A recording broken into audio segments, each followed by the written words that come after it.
દહેગામ તાલુકાના ધારેસણા ગામે શ્રી આદિનાથ દાદાની 187મી સાલગીરીની ભવ્ય ઉજવણી। ગાંધીનગર જિલ્લા દહેગામ તાલુકાના ધારેસણા ગામ ખાતે શ્રી આદિનાથ દાદાની 187મી સાલગીરી નિમિત્તે ભવ્ય અને ધાર્મિક માહોલ વચ્ચે શાનદાર ઉજવણી કરવામાં આવી। સમગ્ર કાર્યક્રમ ધામધૂમ અને ભક્તિમય વાતાવરણમાં યોજાયો હતો।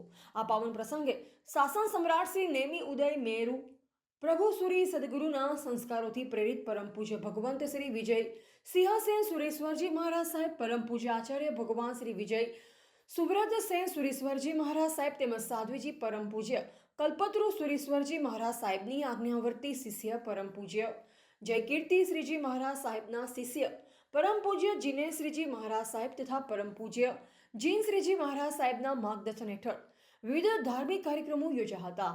કાર્યક્રમ દરમિયાન સતરભેદી મહાપૂજાનું આયોજન કરવામાં આવ્યું। વિધિકાર અને સંગીતકાર જીગરભાઈ માણસાવાળાએ ભાવભીની રજૂઆત સાથે મહાપૂજા ભણાવી। આ સાથે ધ્વજારોહણનો કાર્યક્રમ પણ યોજાયો। સુપ્રસંગે નવા ઉપાશ્રયનું ઉદ્ઘાટન પણ કરવામાં આવ્યું, જે જૈન સંઘ માટે ગૌરવની બાબત બની હતી। બહાર ગામથી પધારેલ મહેમાનો માટે રોકાણની સુવિધા તેમજ બપોરે શ્રી સંઘ સ્વામી વાત્સલ્યનું આયોજન કરવામાં આવ્યું। આ સમગ્ર પ્રસંગનો લાભ માતૃશ્રી ચંદ્રિકાબેન ચંપકલાલ ચંદુલાલ શાહ પરિવાર હસ્તે તેમજ દીપાબેન પંકજભાઈ શાહ પરિવારે લીધો। મહારાજ સાહેબ શ્રીએ પોતાના મધુર અને પ્રેરણાદાયી વ્યાખ્યાન દ્વારા હાજર ભક્તોને ધર્મ પ્રેરણા આપી। કાર્યક્રમ દરમિયાન સાલગીરી નિમિત્તે 18 અભિષેક તેમજ નવીન ધ્વજારોહણ વિધિ પણ ભવ્ય રીતે સંપન્ન કરવામાં આવી।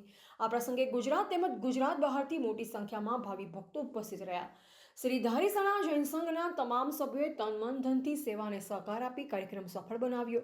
સમગ્ર કાર્યક્રમ ખૂબ જ શ્રદ્ધા, ભક્તિ અને ઉત્સાહપૂર્વક ઉજવાયો હતો।